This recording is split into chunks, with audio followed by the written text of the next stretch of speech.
Hello, my name is Michael, and it is crazy to me that I'm standing in front of all of you right now. Today, I'm 18 years old with a good head on my shoulders. I'm chasing my passions by studying graphic design on a cross-country scholarship to MSU Northern in Havre. A few years ago, I never would have thought I had a chance to be up here. And then a couple months ago, at my graduation, I found out just how little chance of me even making it to 18. You see, I was born to an alcohol and drug addict mom, and I have no memories of my biological parents. In fact, I just found out about it. I met my half-brother, Angel, after my graduation this past May. Angel is 10 years older than me, and he told me about what it was like growing up with my mom and dad. My dad was abusive, and by the time I was 1, my mom took Angel and me and ran from him, ending up in Pablo. Even away from my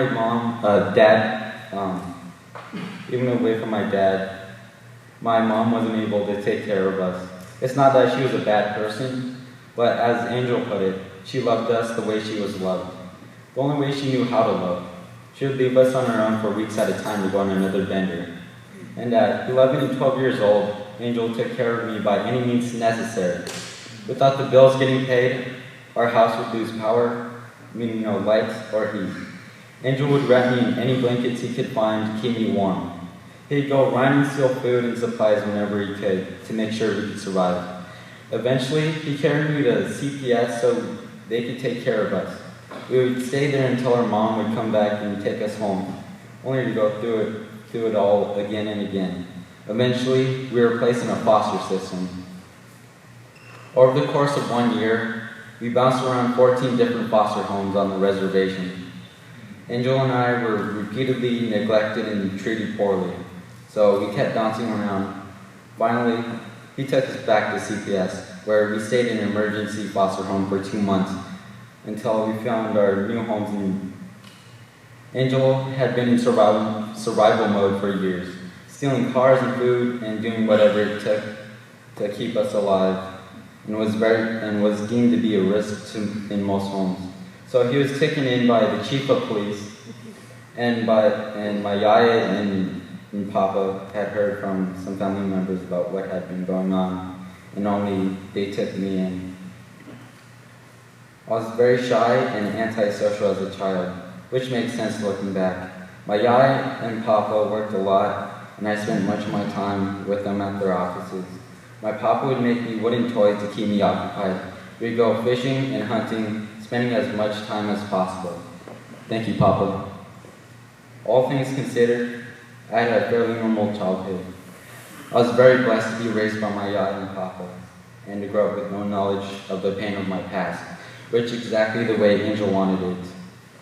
After he graduated high school in Folsom, Angel moved out of state. He told me that during that time he felt broken and was partying and drinking consistently, living with a lot of anger. He didn't want me to know about what had happened because he wanted to give me a fresh start in life without the past hanging over my head.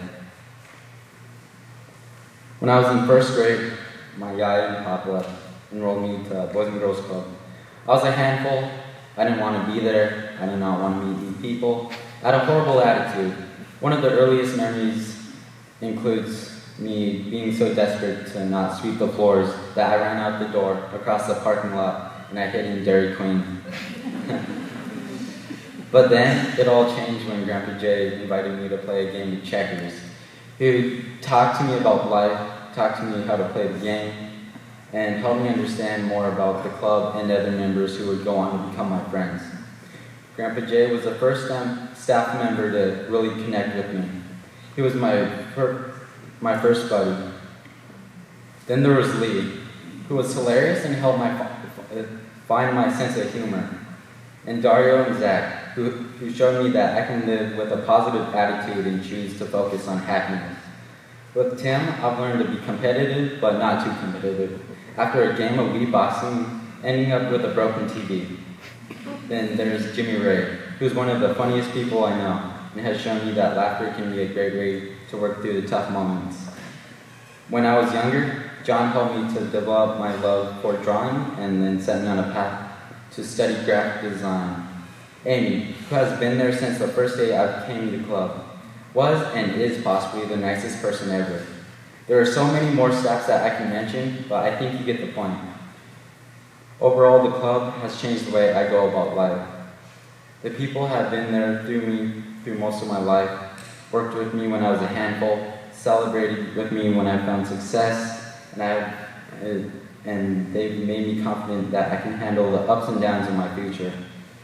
The people at the club taught me to embrace who I am and to accept other people for who they are. That shy, antisocial kid who started at the club made a whole lot of friends and even more memories, both of which will be with him forever. In May, I got an incredible gift. I got to meet my brother for the first time I can remember. He told me my story, and at first I was angry about being kept in the dark for so long. But now I understand, and I forgive him. I consider it a gift from God to not remember my past. And now I'm just grateful to know my story and to get to have a relationship with my brother. The man who named me and made it possible for me to be here today. Now, I'm 18 years old with a good head on my shoulders. I'm kind, determined, and chasing my passions by studying graphic design on a cross-country scholarship to MSU Northern in Harvard. I've learned forgiveness, and I know my future is brighter than my past.